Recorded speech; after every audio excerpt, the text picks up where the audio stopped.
That phone call inspired all the other groups. And so we said, wouldn't it be great if we brought all the groups together at one time? And that's why we're here. So we have the Cat Ladies for Kamala here. Rural Americans for Harris. Caregivers for Kamala. Train lovers for Harris Waltz. I didn't know there were train lovers. Train lovers. Chefs for Kamala. Love that group. Republicans for Harris, love that group even more. We've got Swifties, where are you? Swifties for Kamala! And in addition to thousands of you all who I am just meeting here tonight on screen, I see some faces I recognize. There's Bryan Cranston. Hey, Bryan. Hey, hello, hello, hello. Where are you? Bryan Cranston! I hear Chris Rock is in the house. Chris, where are you? Chris Rock is in the house. Ben Stiller, Jennifer Lopez, Tracy Ellis Ross. Jennifer Lopez! Where are you, Jennifer? Yes! Tracy Ellis Ross, where are you? Tracy Ellis, where are you on the screen? Tracy Ellis.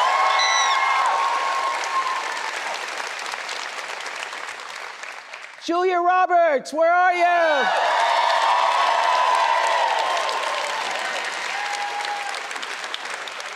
And Miss Meryl Streep is in the house.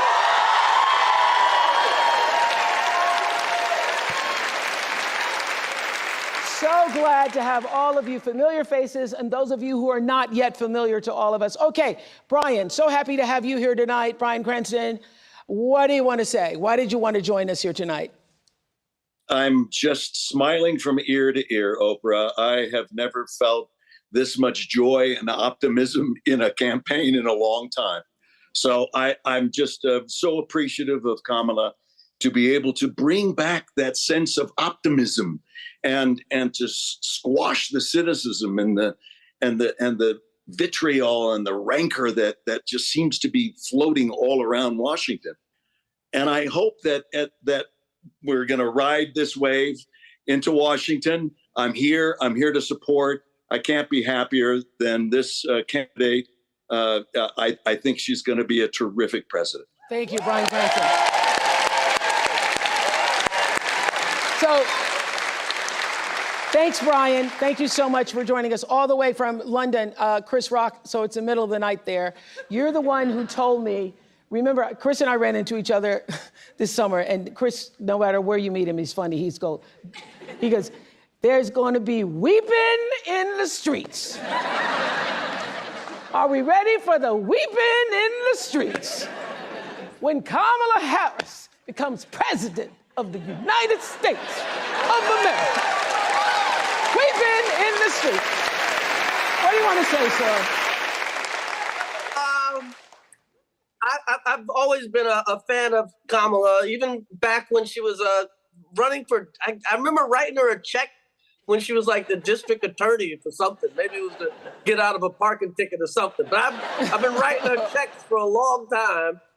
And I just want to bring my daughters to the White House to meet this Black woman president.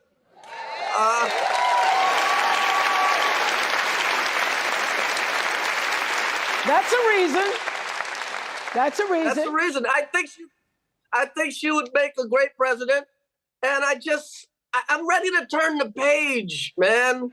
Yeah. All the hate, the negativity, it's got to stop. Yeah, we're so sick of the negativity. Thank you so much, Chris, for being up this early in the morning in London. Thank you.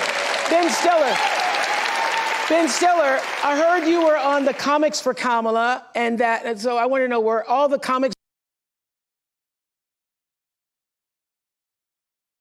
Kamala? They were, and I didn't outdo anyone. I was probably the least fun of all the comics. But it was really, I mean, it was great though, because everybody was so energized. And I mean, I got to go to the convention and see her speech, which was just incredible. And feeling that energy feeling kind of going from a stop Trump mode into a go Kamala mode. The people starting to, really hear what she's about. And I have a 22-year-old daughter, 19-year-old son who's going to be voting in his first election. My daughter's, her reproductive rights are incredibly important. Standing up for. Thank you, Ben. Thank you, Ben. And I think standing up for, I think what Chris said, we're ready to turn the page. Thank you, Ben Stiller. So we are all together, united for one cause, and that is to get out the vote for Kamala Harris. Joteka Edie is here, and you describe Win with Black Women as a collective love letter to ourselves. I know you all been doing this a long time. I was on a lot of calls with y'all in 2020, but we ain't never seen nothing like this before, right? Stand up, tell us, what is happening? Explain the power of what happened 3 hours after Kamala, we knew that she was going to step into this candidacy. First of all, Oprah, this is amazing to just be united. And that night, Black women everywhere, we knew one thing. We wanted to gather in our joy, and we knew that we needed to get to work. And on that night, Black women, the 44,000 on that Zoom, and the additional 50,000 Black women and our friends that joined to watch that Zoom, what we knew was that it was a moment in our country to show what Black women have always done. That love letter that I often speak of.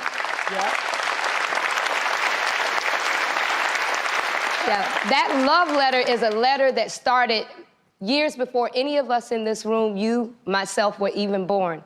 And it started by Black women years ago who knew this moment would be here. But they worked, and they knew they wouldn't see it, but one day we would. And I just think that it is an honor for all of us to be able to usher in this moment, knowing that those who watered this mighty field are now allowing us to eat of the fruit of the trees that is there. Thank you so much. And so, as I said, that call from Win with Black Women is what inspired all the other groups. So White Dudes for Harris raised a bunch of money. Lead organizer Ross Morales Roquetto is here, right? Ross? And I hear that my producer told me you've been working in politics a long time, and that really for more than 20 years, and that you said you hadn't seen anything like this. I haven't seen anything like this since 2008, when President Obama was elected. And when he got elected, it was about a newness and a hope. This time, it's about an exuberance and an excitement that you only get from hard-fought wins and hard-fought losses and knowing what's at stake. And that's why we're not going back. That's why we're not going back. We're not going back.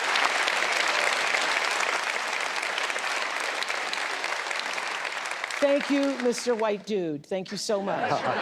Khalil Thompson is the founder of Win with Black Men. Khalil, what do you want Black men to know about this election? Well, thank you, Oprah and Ms. Winfrey, for allowing us to be here and share in this amazing moment tonight.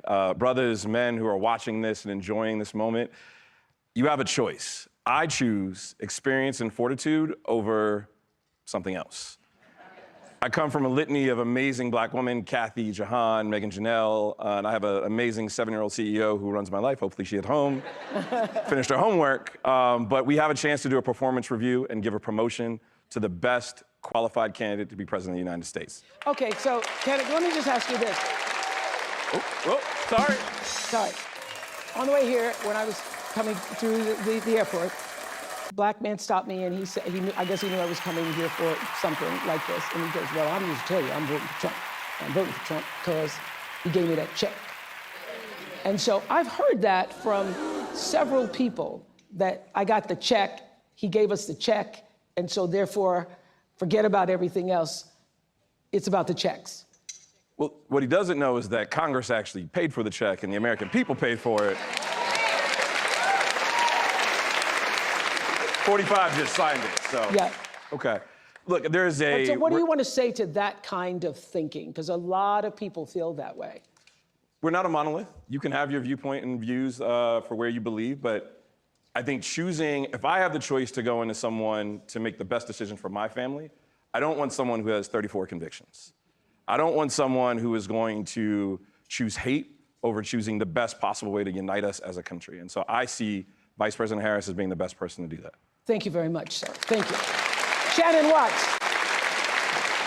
Shannon Watts is the organizer of White Women Answer the Call. Shannon, what do you want to say? What do you want to say specifically to white women in Oakland County, white women throughout the United States about this moment in answering the call? Even if you are a white woman who is voting for Kamala Harris, that's not enough. You have to get off the sidelines and do the work like Black women and Black men have been doing for decades and follow the lead of people like Jotega Edie, whose lead we followed on our call. We have to be waking up every day and phone banking and knocking doors and sending texts, but most important, we have to be persuading the white women in our lives. We may be part of the 47%, but we know the 53%. They're our mothers and our sisters and our friends, and we have to tell them to vote not just in their own self-interests, but in all women's best interests. Right, and so that's what tonight is all about.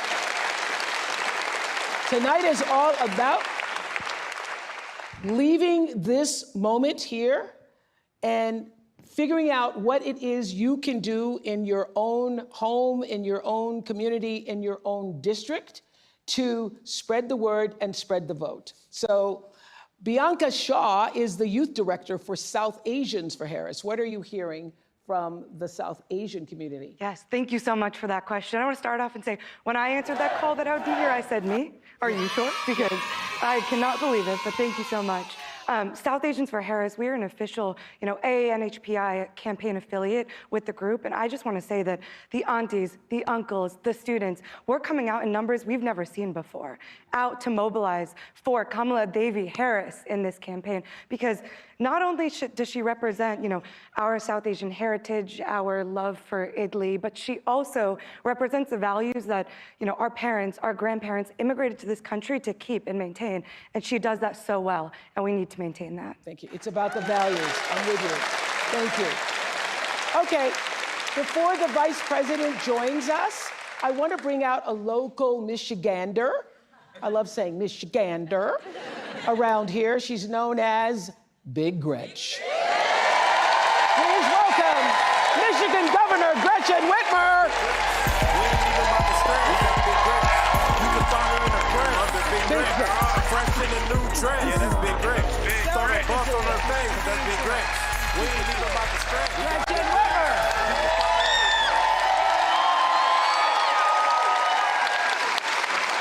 We're so happy to be in your state. Thank you. I'm glad you're here. Yes, and we want everybody who can vote, obviously, to vote, but it's very important for women. So what do you want to say to women? Well, this is going to be a big, close race. Michigan is always tight. We know we're feeling good, but we got to translate that feeling into action.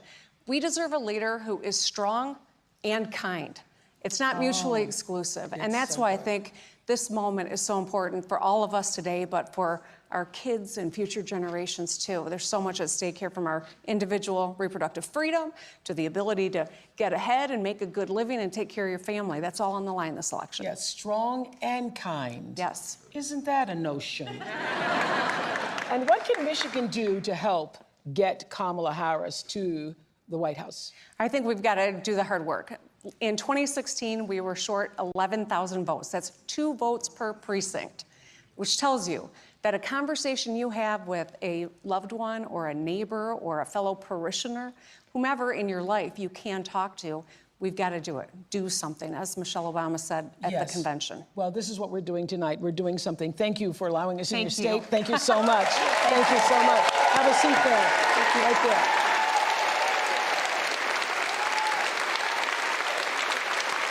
I want to bring in right now the chair of the Harris Waltz campaign, Jen O'Malley Dillon. Jen, hello. Hi. Have you seen anything like this? Isn't this great fun? It's amazing. Tell us what needs to happen from this day until November 5th. So first of all, this campaign is so inspired by the grassroots organizations that have come together like this, and it is making us stronger as a campaign to work together. We wouldn't be here without them today. We have 47 days left, and you all know the stakes or you wouldn't be here. And while we have this extraordinary growing enthusiasm that the Vice President and Governor Walz are seeing everywhere, we are still in a margin of error race. It's tied. It's tied right here in Michigan. It's tied in all the battleground states. So it's going to take all of us to build a pathway, many pathways to 270 electoral votes. That's what we're focused on in the campaign.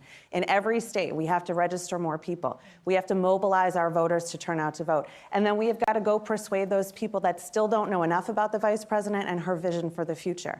And if we do that together, all of us, we're going to get over the top, but it's really going to take all of us. And to make sure that you're working in your own lives, have those hard conversations in big and small ways. We're going to inch our way over the finish line because we're going to be able to do it together. And don't you need money? Well, we do.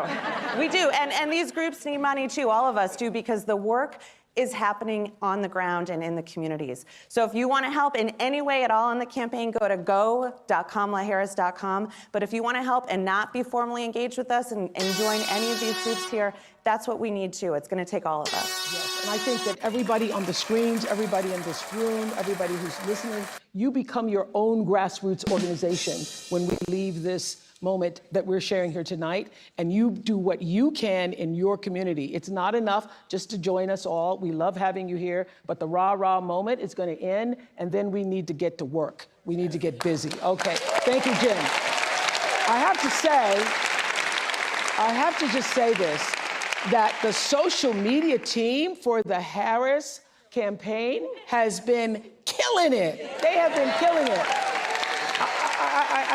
I think that team helped spark this people-led movement. And here's a short look at the rallying cry across social media.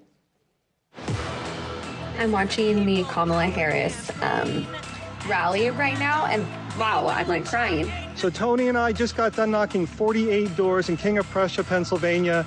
Majority, if not all, independent Republican libertarian doors. Republicans for Harris is growing explosively too. We just need to get back to a place in this country where we can have disagreements and have them still be respectful. I'm here with Richard, a 77-year-old registered Republican who's going to be voting for Kamala Harris. They're eating the dogs, the people that came in. They're eating the cats. They're eating the pets of the people that live there. Obviously, a narcissist just doesn't stand for anything that I stand for. What issues are most important to you personally? First of all, not electing a felon to the White House. I'm voting Harris Walz and a blue ticket all the way. In 2020, only 50% of young eligible voters actually showed up, and that was record-breaking. So if you really want to be brat, you better be showing up in droves in November. We are with her. And she's with us. I voted for Nikki Haley in the primary. I'm going to be voting for Kamala Harris. That's the right choice for America in 2024.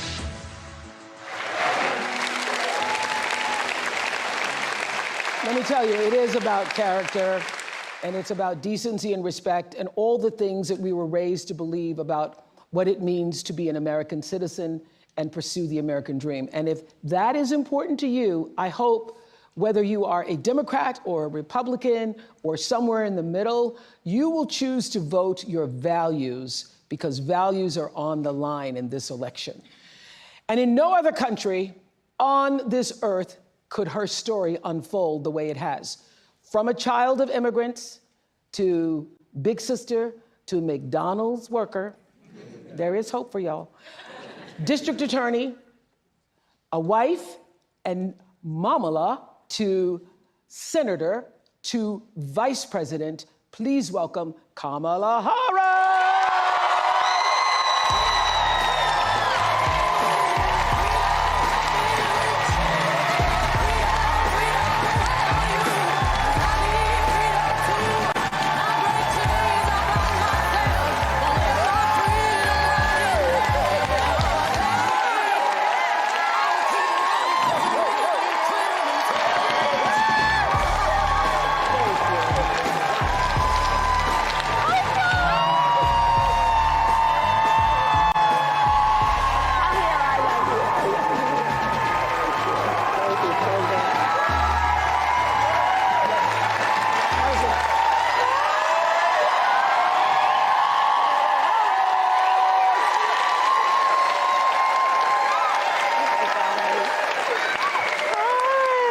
So welcome to... Oh, hello! Madam Vice President. Hello.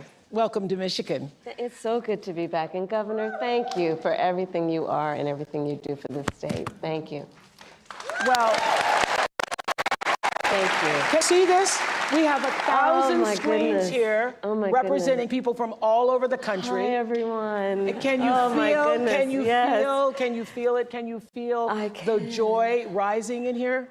I can, and I have to tell you, there's so much that I love about our campaign because it really is about the people. And I look around at these screens, Oprah, I look at who's in the room, and this is America. This is. This is America. You know, I was saying with a group of friends earlier, I think in this moment where we've dealt with so much that I think is quite exhausting around powerful forces that would try and divide us and try us to have us as Americans pointing fingers at each other. Yes. That this movement that is about reminding each other that we have so much more in common than what separates us is so critically important. And this is about the strength of who we are as Americans. And this movement that we're in about, as I like to say, seeing in the face of a stranger a neighbor. Yes, yes, yes, right? yes, yes. An extension of love thy neighbor, that you literally in the face of a stranger see a neighbor. Yes. And approach each other with that level of dignity and grace and kindness. Well, that's exactly what happened with the Win with Black Women. I know you've known Joe Taker for many years. Thank you, my That's dear. exactly what happened. He started it. They had this big call. They had the big call. Your fault. They had the big call and then said, let's open the door. Yeah. Let's open the door and invite everybody else in, and everybody actually came. Organically. Yes. Organically. Like, this is the beauty of our country. You know, there's so much at stake in this election. And ultimately, the question before us is, what kind of country do we want to live in? And the beauty of a democracy, as long as we can hold on to it, the beauty of a democracy is each of us has the power. Each of us has the power to answer that question. That's right. Everybody on this call and beyond has the power. But can I just start with this? Yes, please. I have to say this because in all of my private conversations, Gail, and I've said this 100 times, and everybody is saying it, you all have said it, I know you have.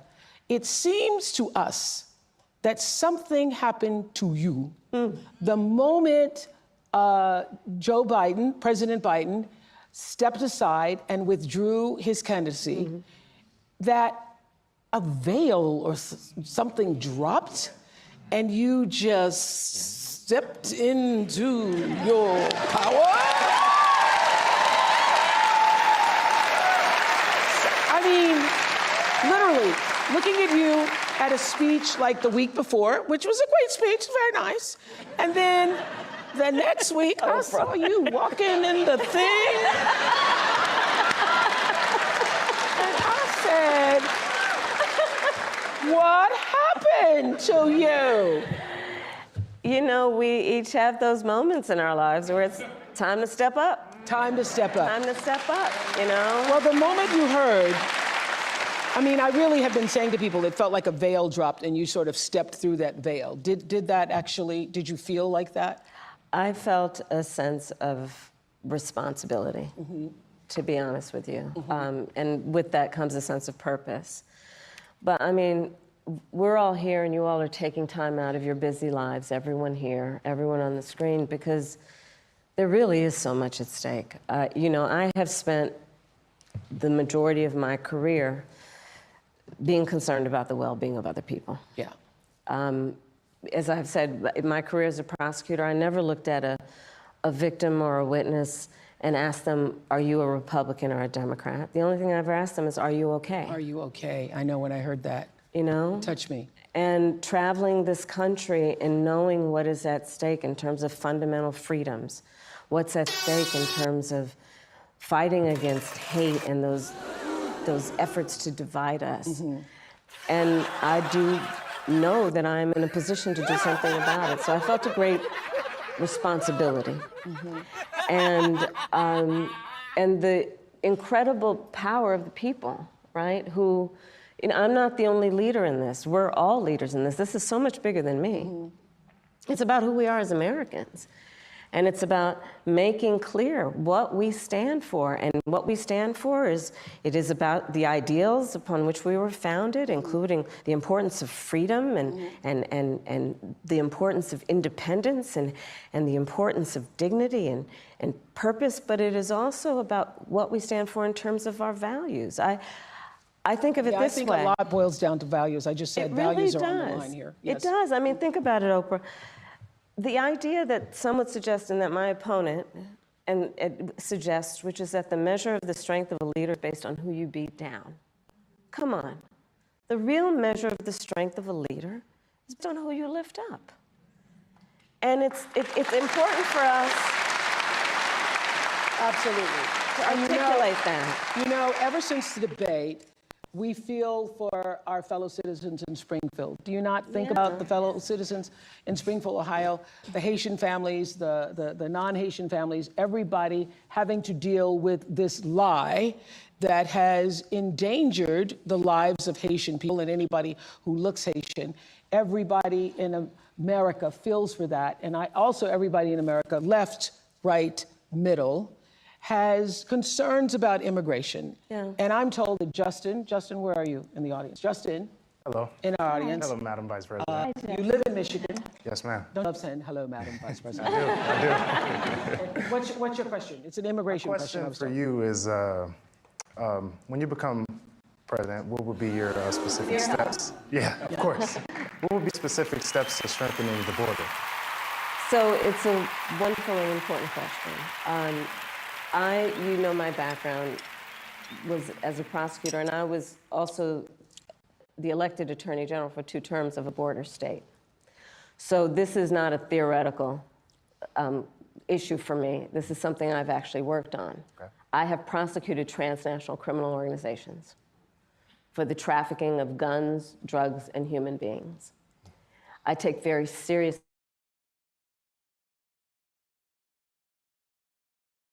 ensuring the safety of the American people.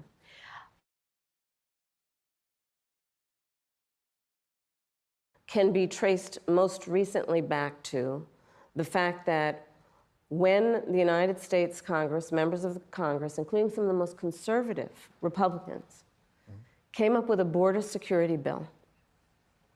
And here's what that border security bill would have done. It would have put 1,500 more border agents at the border. Let me tell you, those border agents are working around the clock. It would have just been about giving them some support and relief, which is probably why the border agents actually endorsed the bill.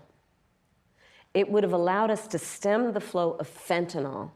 And I'm looking at people from all over the country here, so I don't need to tell the folks who are watching this what fentanyl has done to families, to kids in our country, and the need to take seriously stemming the flow coming into our country and addressing that extraordinary and tragic issue in terms of its effect.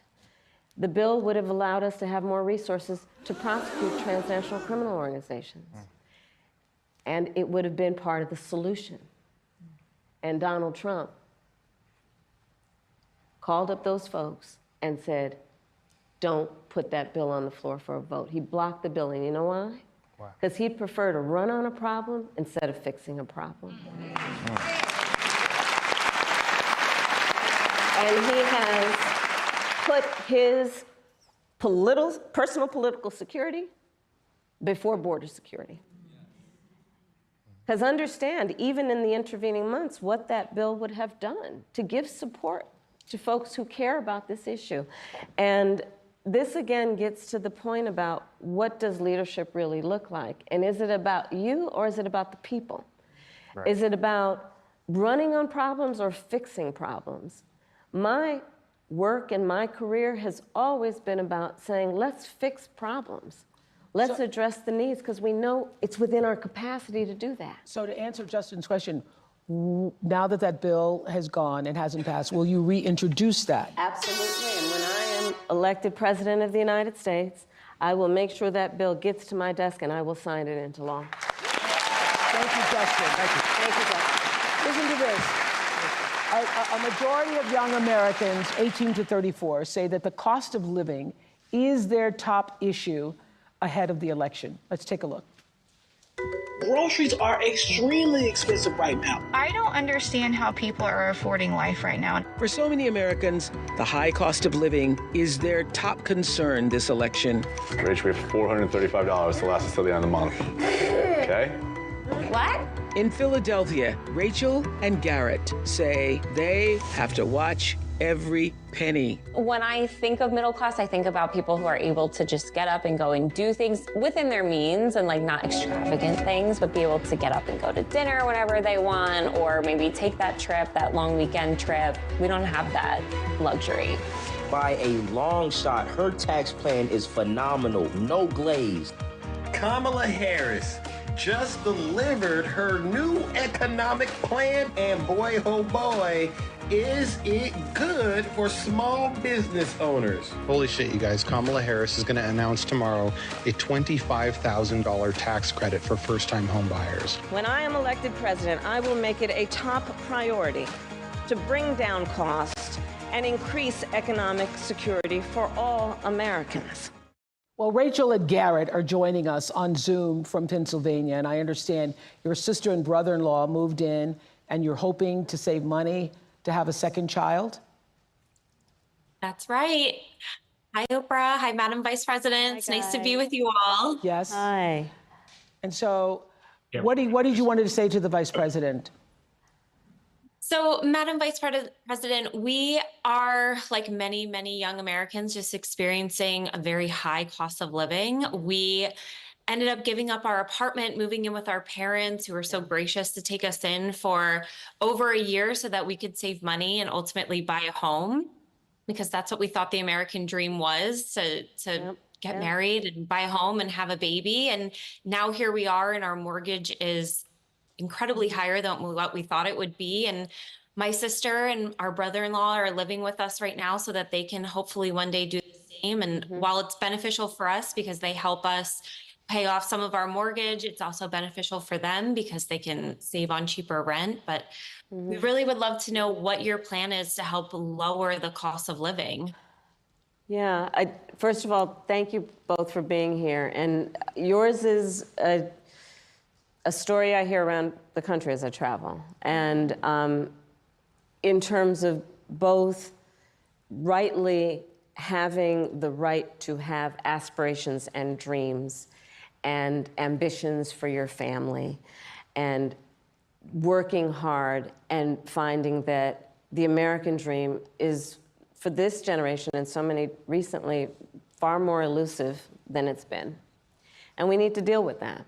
And there are a number of ways. One is bringing down the cost of everyday necessities, including groceries. So that's why I'm taking on, for example, price gouging.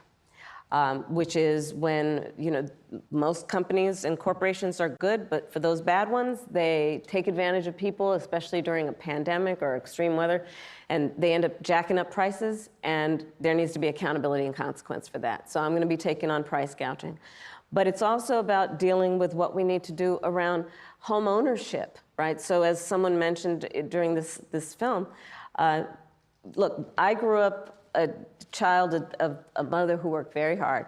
She raised me and my sister, and she saved up, and by the time I was a teenager, she was able to buy a home.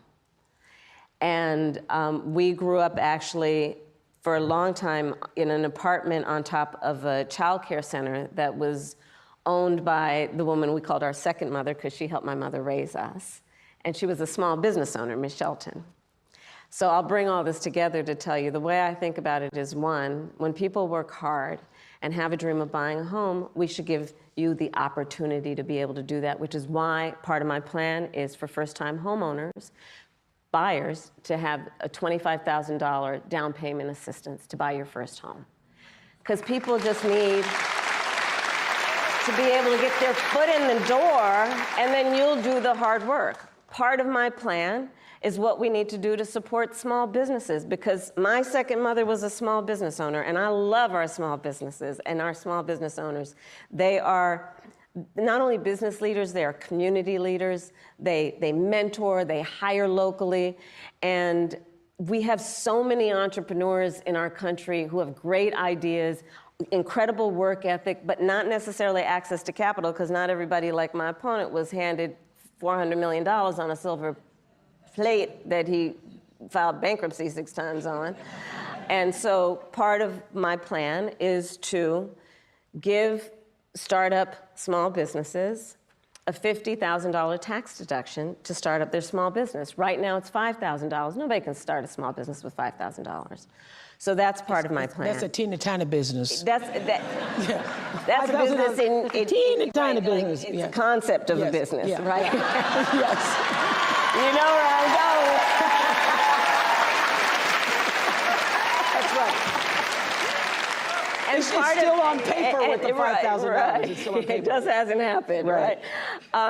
Part of to speak to you guys and your family and your dreams is what we need to do around giving middle-class families tax breaks. And so part of my plan is also to extend and expand the child tax credit to $6,000 so that you can, in the first year of your child's life, have the resources to be able to buy a crib and a car seat and clothes for your baby, knowing that's such an extraordinarily important time in their development, and you shouldn't have to worry about how you're going to take care of their basic needs. All of this and more is part of what I plan to build, and I call it an opportunity economy. And it's basically about creating opportunities, knowing so many people have the ambition, have the aspirations, are working hard, but just need opportunity to reach their goals and their dreams. I saw you smiling with that $25,000 credit for the home. I saw that smile on your face and the $6,000. Thank you all so much. I want to just introduce to Shelby, who's also in our virtual audience. Thank you guys. Shelby from Virginia, who's also struggling with the cost of living. Tell us your story, Shelby. Why? Hi, Madam Vice President. Hi, Oprah. I'm 24 years old. I'm a graduate student living with my parents, and I want to move out next year and potentially buy a home. And I'm concerned about the affordability of one with the extra costs and bills that I'm paying now, along with the bills and costs I will pay in the future too. And so everything just has a cost and everything is so expensive. And so I'm worried about my capacity and how I'm able to fully support myself once I do live independently. You sound like one of my daughter girls from South Africa graduated. She was like, I hate adulting. I hate adulting. This adulting isn't going so well. Yes. Well, so first of all, congratulations on all the success you've already achieved. And it is your story and the story of our friends before you is really, that's the American story, right? You are working hard, you have goals, you have ambitions. And so part of it is, again, the $25,000 down payment assistance. Part of it is what we need to do to also push back against a very different vision for our country. Because look, in this election, there are two very different visions for our country. One, for me, that is focused on the future, including you, and another that is focused on the past. What Donald Trump, what my opponent plans on doing for the economy is doing what he did the last time he was president and giving another tax break for billionaires and the biggest corporations that would add $5 trillion to our deficit. And get this, he plans on doing what I call a Trump sales tax, which is basically he's going to put a 20% tax on everyday necessities that economists have estimated will cost the average American $4,000 more a year, which is why Goldman Sachs, which is why Moody's, which is why Wharton School of Business, which is why 16 Nobel laureates have collectively determined, after analyzing our plans, one, mine would strengthen the economy, his would weaken it. Two, that on his plan, he would actually blow up inflation and invite a recession by the middle of next year. So when you think about the cost of living, my approach is about lifting you up. His would be about actually weakening our economy. And I feel very strongly when an individual, when a small business, when a family, when the middle class is strong, America is strong. Amen to that. Amen to that. Thank you, Shelby. Thank you, Rachel and Garrett. So the Harris campaign kicked off the Fighting for Reproductive Freedom bus tour to support the fundamental right for women to make decisions about our own bodies. And here is a short tape on that. I did something that nobody thought was possible. I got rid of Roe v. Wade. After Roe v. Wade was overturned, Tennessee put forth a ban immediately that banned all abortion with no exceptions. Abortion bans are not pro-life. They are pro-poverty and pro-inequality. It's been over 2 years since a 5-4 ruling by the Supreme Court ended Roe versus Wade, the landmark case that provided nearly 50 years of abortion rights across the United States. Since then, abortions have been banned in over a dozen states. Many women and doctors say the limits on reproductive rights have forced them into unimaginable situations. These policies do not reflect evidence-based medical practice. They do not keep my patients safe. According to the gender equity policy, women who live in states where abortion is banned are up to 3 times more likely to die during pregnancy, during childbirth, or soon after giving birth. I nearly died all because of Donald Trump's Supreme Court justices overturning Roe v. Wade. So for the millions of you who watched the Democratic National Convention, you will remember Hadley Duvall telling her incredibly powerful story. And in case you didn't see it, here's just a brief look. Growing up, I was an all-American girl. Varsity soccer captain, cheerleading captain, homecoming queen, and survivor.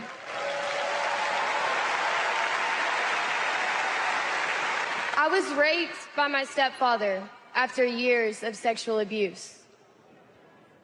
At age 12, I took my first pregnancy test, and it was positive. Hadley is here. Stand up, Hadley.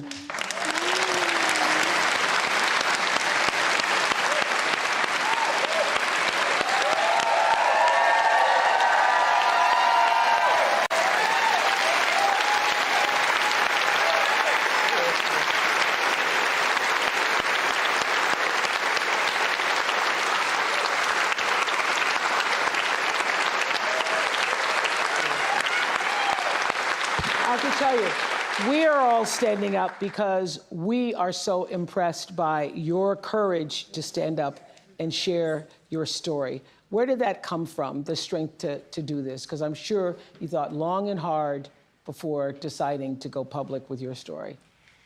When Roe v. Wade was overturned, thanks everybody, I woke up with a harsh reality of my abuse was over, but my story is not. And I just could not fathom thinking about the other Hadleys out there that don't have that choice, that don't have somebody to go to. So being able to find courage and be the light for them, that's really what I do it for. And so what do you want to say to other people who are voting in this election regarding what happened to you and what that means? You can't wait until it's too late to care about reproductive health care, because then it's too late. And when it affects you, it hits, and you can't deny it. You can't look at someone with a story like mine and say it didn't happen. And there are more people like me out there, and there are gonna be so many more who deserve their options. They deserve their choices. Let's get involved. We have someone who's willing to hear us at a level like never before. We have someone who wants to know what we want in this country. We have someone who wants to lift up our voice, and we need to show out and show up for her just like she's showing out and showing up for us. All right. Is there something you wanted to say to Madam Vice President? Madam Vice President, I just want to say thank you. Thank you for seeing us, for hearing us when the Supreme Court won't. Thank you for fighting and, you know, really showing us that life is not about the hard things that you go through. You don't bow down, even when you're the underdog, especially when you're the underdog. That's right. You stand up and you stand tall, and you give me so much hope and so much strength, and thank you. Thank you, Hadley, for coming all this way. I hope you continue to use your voice. I hope you continue that. This week, the case of a young woman who lost her life after the abortion ban took place in Georgia made national headlines. Amber's case came to light through the reporting of journalist Kavitha Sarana with ProPublica. And so listen to her story. 2 years ago, 28-year-old Amber Nicole Thurman, a medical assistant and a single mother to a 6-year-old boy, found out she was pregnant. Amber had just secured her own apartment and was thinking about going to nursing school. She made the decision to terminate her pregnancy. A strict abortion ban had recently taken place in her home state of Georgia, which caused Amber to travel to North Carolina for the procedure. Traffic made her miss the appointment, so the clinic gave her medication, what are known as abortion pills. Once back home, Amber experienced profuse bleeding, vomiting, severe pain. She eventually passed out. Her boyfriend called for an ambulance. At the Georgia hospital, Amber's condition deteriorated quickly. In a rare occurrence, it was discovered her body had not expelled all the fetal tissue and an infection was spreading. Official Georgia State medical expert analysis of her case says Amber should have received a life-saving D&C, but doctors waited 20 hours before deciding to take her to surgery. Amber's blood pressure had taken a dive. Her organs had started failing. In the operating room, her heart stopped. On the way to surgery, Amber's last words to her mother were, "Promise me you'll take care of my son." Amber's mother, Shanette, and older sisters, CJ and Andrika, are here, and they wanted to be here tonight to speak out for the first time. Ms. Shanette, what do you want us to know about Amber's story? Initially, I did not want the public to know my pain. I wanted to go through in silence. But I realized that it was selfish. I want y'all to know Amber was not a statistic. She was loved by a family, a strong family. And we would have done whatever to get my baby, our baby, the help that she needed. When ProPublica came to my home, I pushed them away. No, but Kavithia, she was persistent. She said, it was something that you needed to know. You have to hear me.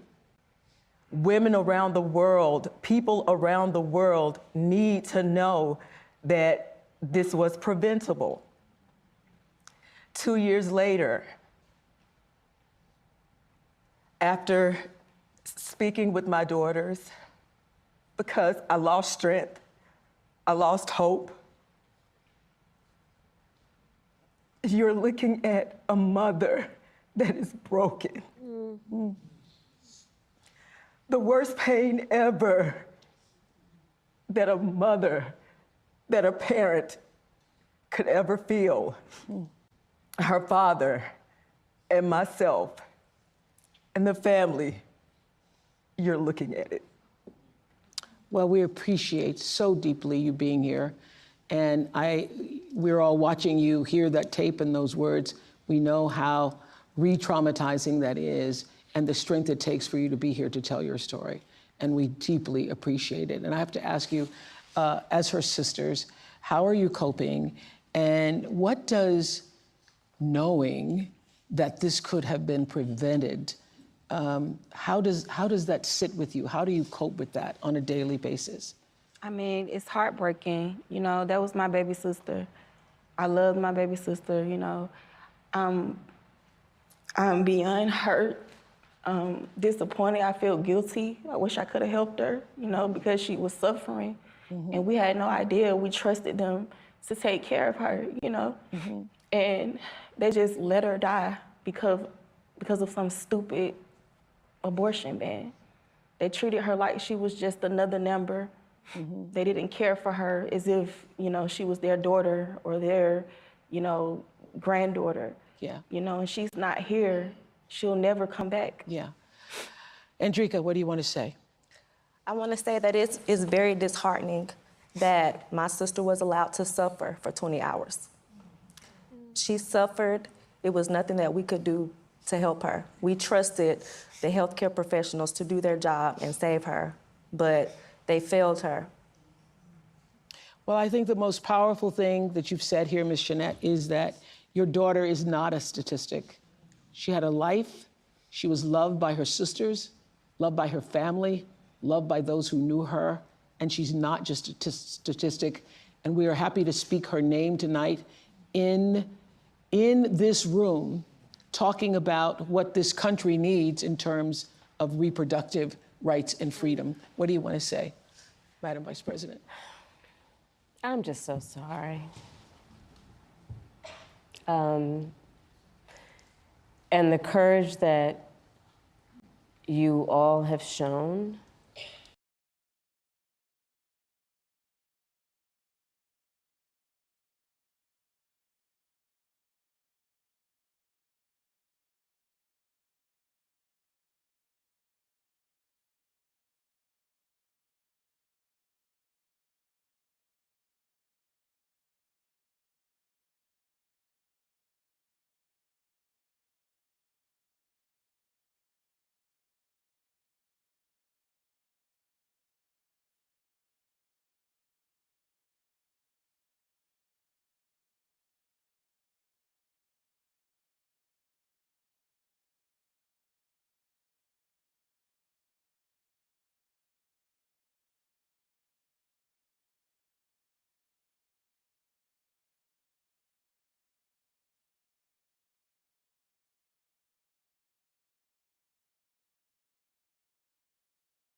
the patient and the profession.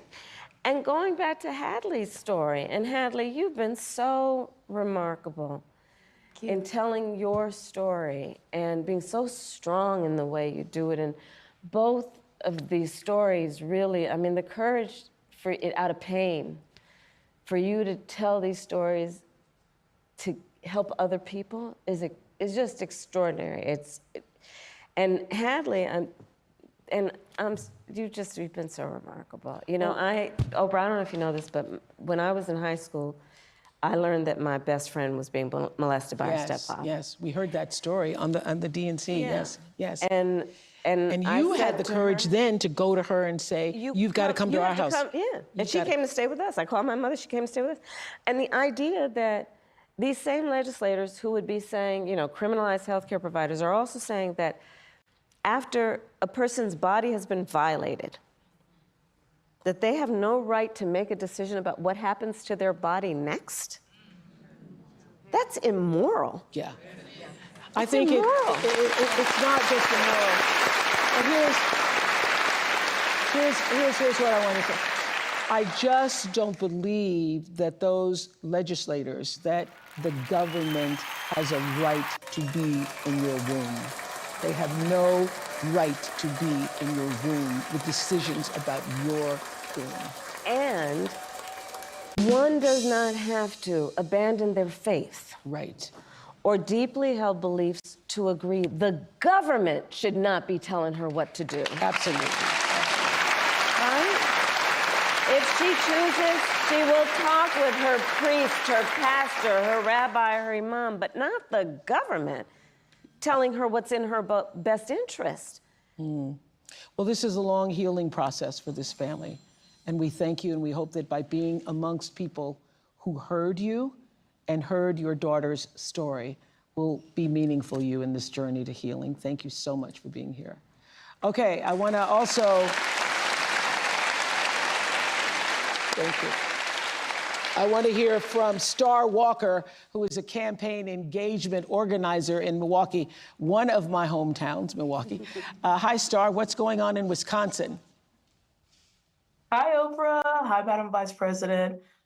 We are fired up here in Wisconsin. I'm an engagement organizer, so I'm focused within their personal networks. As friends, family, teammates. Yeah, and by empowering people to leverage their relationships, we amplify their voices and deliver progress. We're fired up, but we also know it's a razor-thin race. So just like in 2020, this is going to be won by a field margin. It's on us to roll up our sleeves and do the work. Let's make phone calls and knock on doors. Go to go.kamalaharris.com to join this people-powered movement. That way, when we look back, we won't just be remembering how we felt, we'll be remembering what we did. Woo! I love that. I love that. Y'all, I love that. That's a big takeaway, because we're all feeling really good right now. But what really matters is, what are we going to do? Absolutely. What are we going to do? Thank you so much, Star. I see somebody else on the screen, Julia Roberts. Hi, Julia. Hi. Hi. I heard you were so excited you wanted to be here tonight. Why? Well, first of all, Oprah, thank you for hosting this, because I guess if I started a voting club, it would be conversationalists for Kamala. Yes. Because to talk, to listen, to be heard, to have this back and forth is so unique in this campaign to beautiful, wonderful Kamala Harris, who I've had the good fortune of knowing for many years.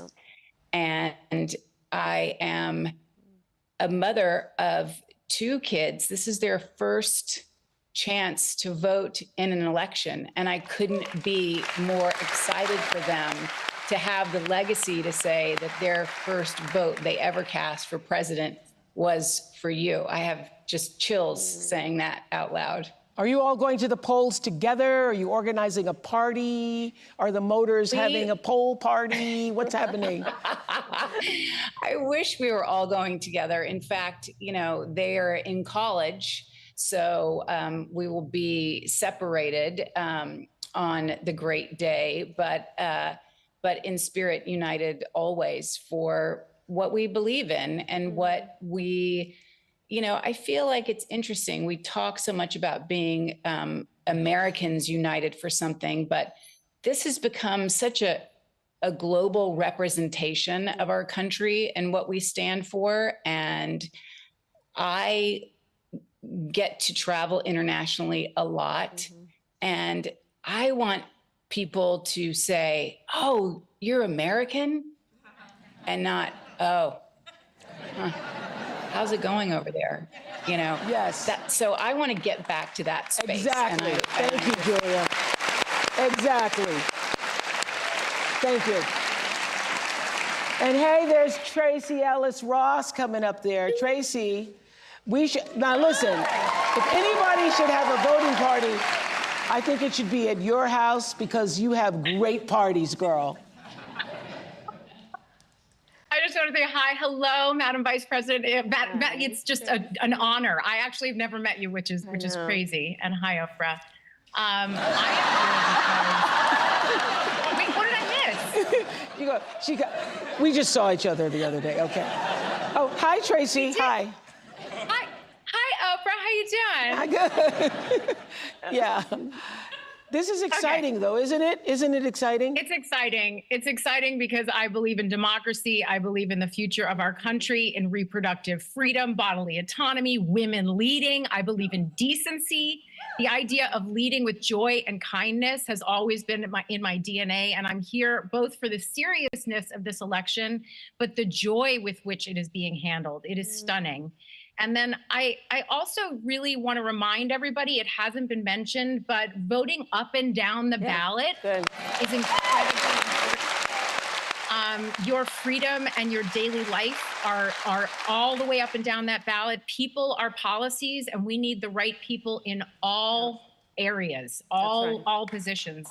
And then I would like to say to you two women, thank you for what you represent, because as a 52-year-old childless woman, I want to say to the people who think that a woman's worth is measured in her baby count, I mean, shout out to all the amazing mothers, but the childless women have been mothering the world and elevating culture as aunties, godmothers, teachers, mentors, sisters, and friends, and the list goes on. And you do not need to push out a baby to help push humanity forward. Amen to that. Thank you so much, Tracy Ellis Ross. Thank you so much. So another important issue this election is, of course, our safety. And just 2 weeks ago, our country experienced yet another horrific school shooting. Watch this. It's 10:30 a.m. at Robb Elementary in Uvalde. The school is recognizing my 10-year-old daughter, Lexi, for receiving all A's. 30 minutes later, a gunman murders her, 18 classmates and 2 teachers. In the last 25 years, there have been 417 school shootings in the United States, and more than 383,000 students have experienced gun violence.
has it been for you? How were you notified that there was a shooting at the school? I was notified by a friend. She called me. I was at work. And she called me and she said, "Do you know about the shooting?" Which the school that she goes to, the Appalachia. I said, "No, I don't." And then she said there was a shooting at the Appalachia High School. My heart just dropped and my heart just got so heavy and I could not stop. I had to leave. I told my coworkers, I gotta go, I have to leave. And my first thing I did is drop my knee on the floor and just start praying. I prayed for about 30 minutes from my work all the way to the school. I didn't get to the school on my car. I had to leave my car at a gas station about maybe 2.5, 3 miles. And I walked on foot and I ran because my heart was so heavy. I couldn't get in touch with my daughter. And I hear you have a message for people in power regarding guns now. I do. I want to finish that story because no parent should go through this. I want to just finish what, the experience. You do not know what feels until it's you. Yes. All those numbers that you show on the TV, a lot of people, they're here are mothers. What are we doing about this? What are we doing? Let's make sure that everybody listens. Let's make sure that everybody hears it. The whole world needs to hear that we women that have our children, we have a job. That job is to protect our children. That job is to protect our nation. That job is to protect our country. We cannot leave. We cannot let that go on. We have to stop it. Where I was asking earlier, where are those people? All the shooting, where are they? They needed to make a noise. I'm ready to make a noise about this, and I'm ready to stop it.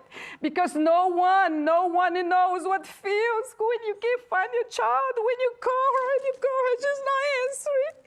And when I went through it, it's just me that knows it. And I'm so sorry for those that lost the child that actually died. I can actually hug my child. My child is here, and I gave all this praise to the Lord. Our Father in heaven saved my child. But the other two mothers, they lost their kids, and the other teachers that died.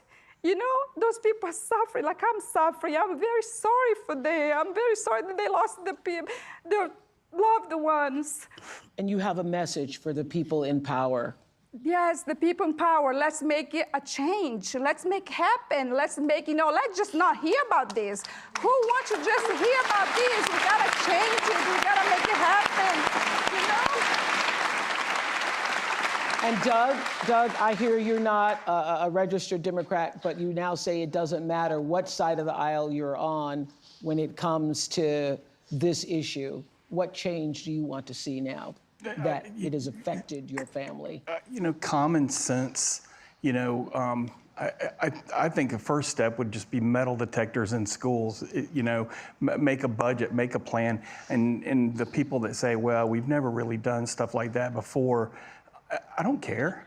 They didn't have metal detectors at airports at one time. They didn't have metal detectors at courthouses. I think that if a child knew that he would get caught, the likelihood of him trying would be, there may be another target, but it wouldn't be us having to worry about schools being hardened. Yeah. I think that Doug has said it so eloquently, which is we just need to apply common sense. And look, I think for far too long on the issue of gun violence, some people have been pushing a really false choice to suggest you're either in favor of the Second Amendment or you want to take everyone's guns away. I'm in favor of the Second Amendment, and I'm in favor of assault weapons bans, universal background checks, red flag laws. And these are just common sense. These are just common sense. I thought it was so powerful at the convention when you said you have guns. No, at the debate. I'm a gun owner. Tim Walz is a gun. I did not know that. If somebody breaks in my house, they're getting shot. Yes, I hear that. I hear that. Probably should not have said that. But my staff will deal with that later. Yeah. But you have been a gun owner for a while. Yes, I have. Yes. But here's my point, Oprah, is that I'm not trying to take everyone's guns away. I believe in the Second Amendment, but we have to agree that, look, I did last fall a college tour with college-age young people, so I also did trade schools. And packed audience every time in their auditorium, and I would ask, please raise your hand if at any point between kindergarten and 12th grade you had to endure an active shooter drill. Almost every hand went up. It was bone-chilling. Yeah, this is the way our kids are living. Yeah. And think about it. You know, I grew up, we had fire drills only. Well, I grew up in California, we also had earthquake drills, but the fact that our children are sitting in a classroom where they should be fulfilling their God-given potential and exploring the wonders of the world, and some part of their brain realizes somebody could bust through that classroom door with a weapon, with an assault weapon. And let's all agree that the trauma, so many children, even those who have not directly experienced the tragedy. Just being in the environment, being in the environment. I cannot tell you the number of young people who, I mean, our kids had active shooter drills. They're concerned that there might be somebody who would kill them while they are at school. This is not the sign of a civil society, and it doesn't have to be this way. It does not have to be this way.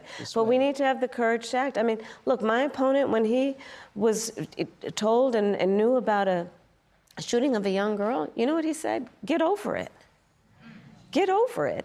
No, we're not getting over it.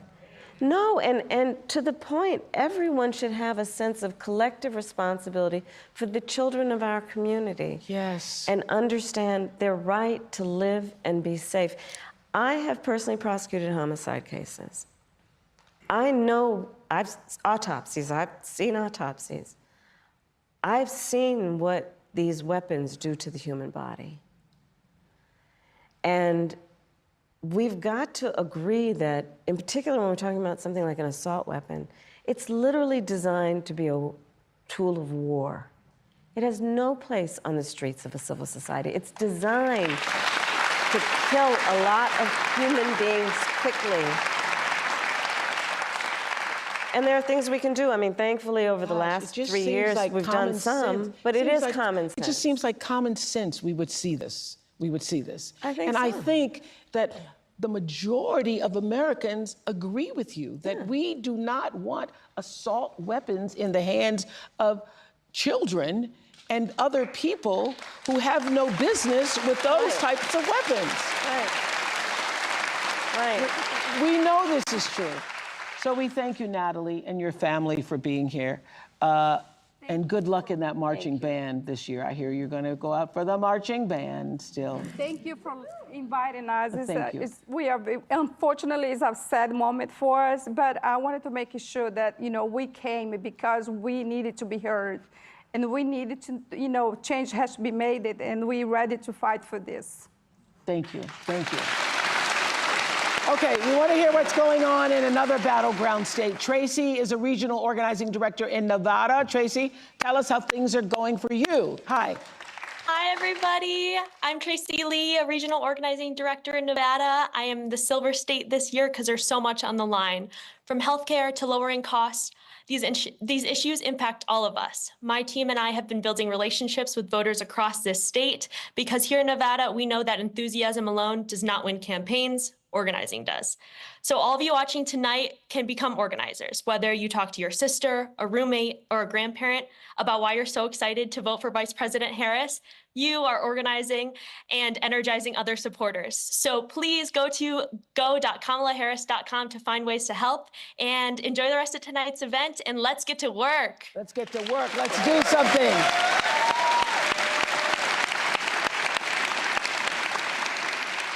Meryl Streep, hello. You and I. Hi, Meryl Streep.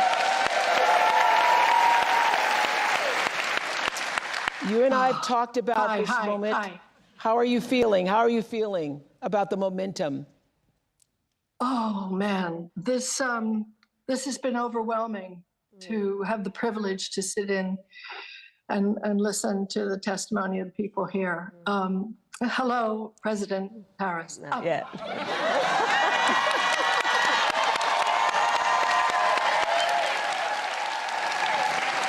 47 days.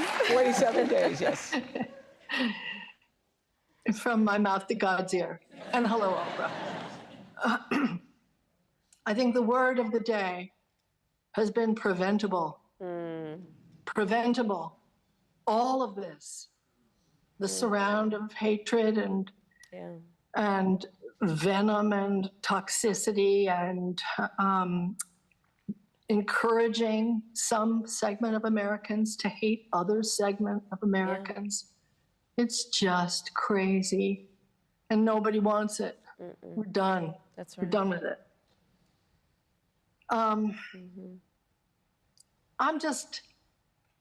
I wanted to ask you, I can't believe I have this opportunity. I probably never will again. If I have a little Debbie Downer moment, because actually, I think you're going to win. I'm sure you're going to win. I think, yeah. But what happens when you win and he doesn't accept it? And you know that there's going to be this long slog of shenanigans. And I'm wondering how we get to that moment, how we preserve certification on January 6th. Because if it doesn't happen, it'll be maybe thrown back to the legislatures of the states. And I've been working with state government citizens campaign, which is sgcamerica.com. So they're great. They're doing the unglamorous down ballot work of promoting those candidates, because I'm worried about it, and I wonder if we're ready for January 7th, 8th, 9th, and what happens? What happens? So we will be ready, but just taking a step back, and thank you, Marilyn, for the gift that you give, your talent, your creativity. Thank you for being here. One of the things that I have realized in the course of our campaign is that more Americans than we may realize who voted for Trump before have decided January 6th was just a bridge too far. When we reflect and think about what January 6th was, where the President of the United States, sitting in the Oval Office, incited a mob, a violent mob, to attack the United States Capitol, such that 140 law enforcement officers were injured, some were killed. To try and upend a free and fair election where the American people voted, that was a bridge too far for a lot of people. And we have sadly now seen how far he could go.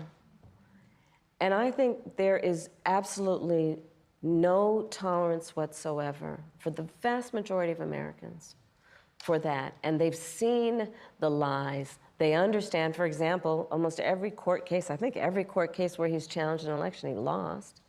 I said on the debate stage, look, because he's having a very difficult time, obviously, processing the fact that 81 million people fired him, right? But, so there is that it really was a bridge too far for so many people that they are not willing to repeat. But the other piece of it is the lawyers are working. It's very important that we all speak to our friends and our neighbors about misinformation and help them now see how it occurs, where it is occurring. It is important that we stand up for the integrity of poll workers and people who are working on election day.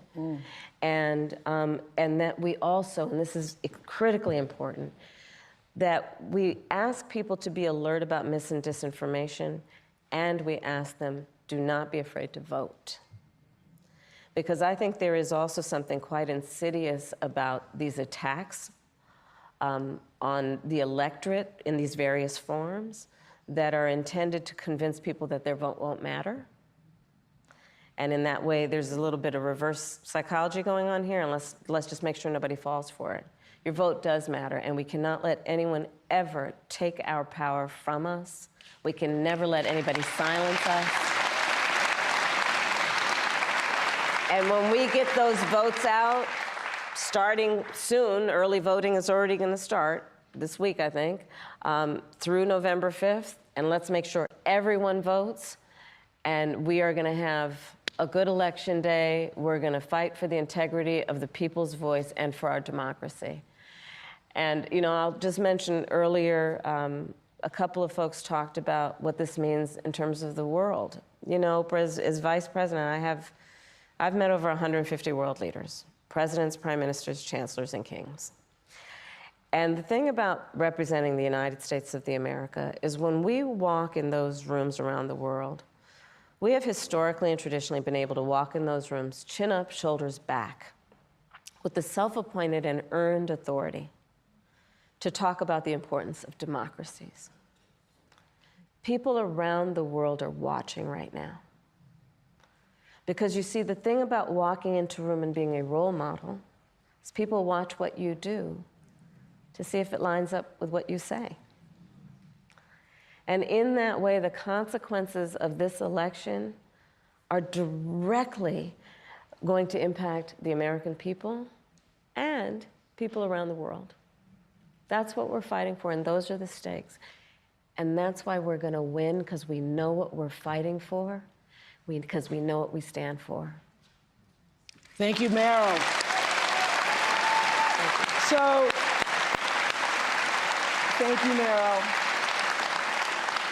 What is on your heart to say to the American people as we have 47 days until November 5th? What's on your heart? To say to particularly those people who are still undecided, or maybe indifferent, or on the fence still? We love our country. I love our country. I know we all do. That's why everybody's here right now. We love our country. We take pride in the privilege of being American. And this is a moment where we can and must come together as Americans, understanding we have so much more in common than what separates us. Let's come together with the character that we are so proud of about who we are, which is we are an optimistic people. We are an optimistic people. Americans, by character, are people who have dreams and ambitions and aspirations. We believe in what is possible. We believe in what can be. And we believe in fighting for that. That's how we came into being.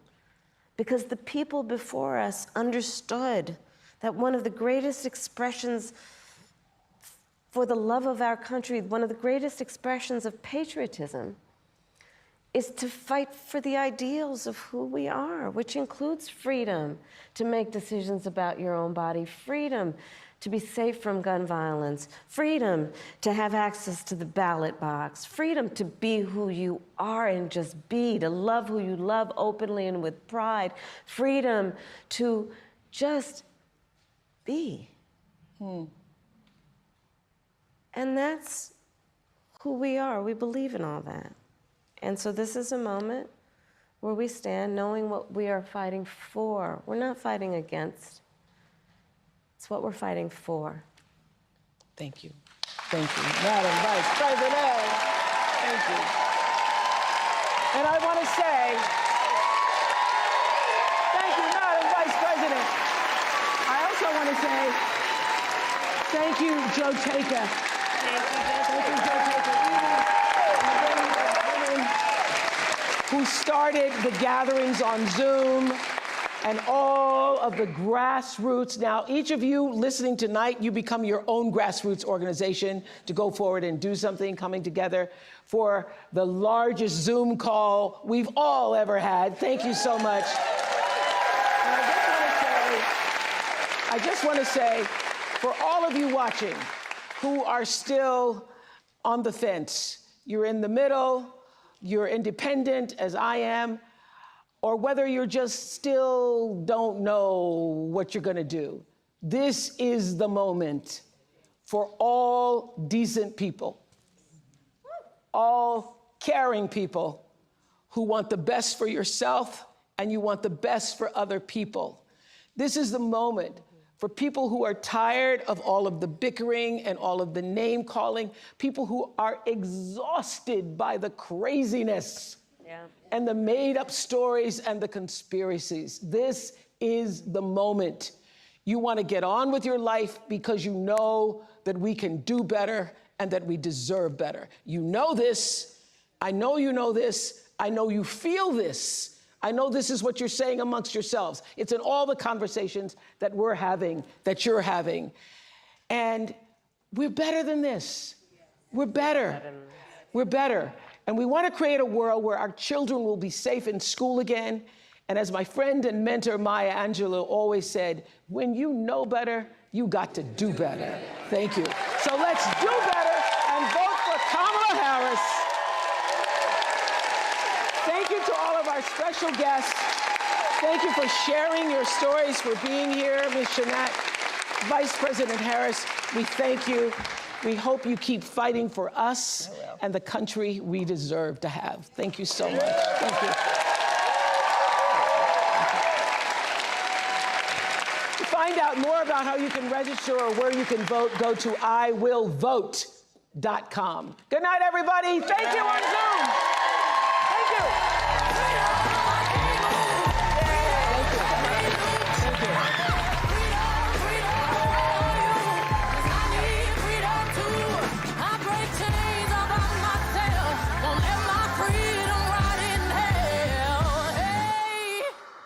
I'ma keep on running cause the winner don't quit on themselves.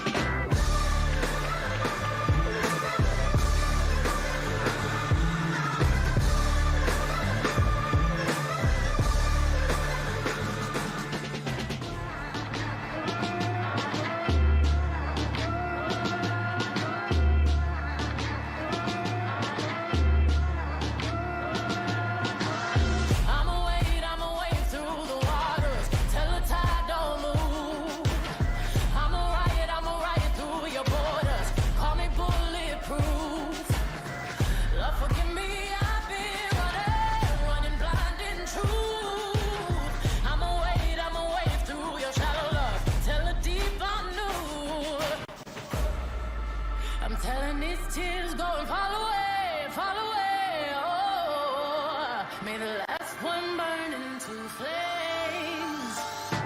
Freedom, freedom, I can't move. Freedom, cut me loose. Yeah, freedom, freedom.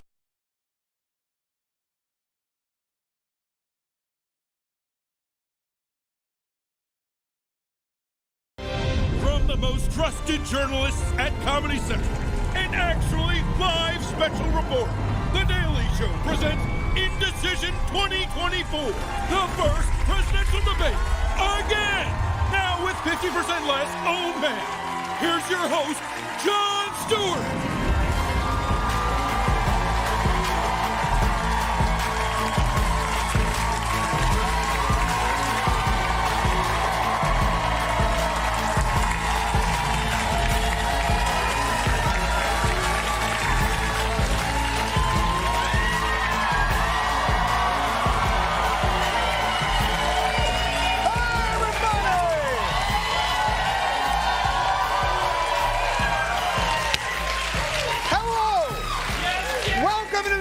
Show.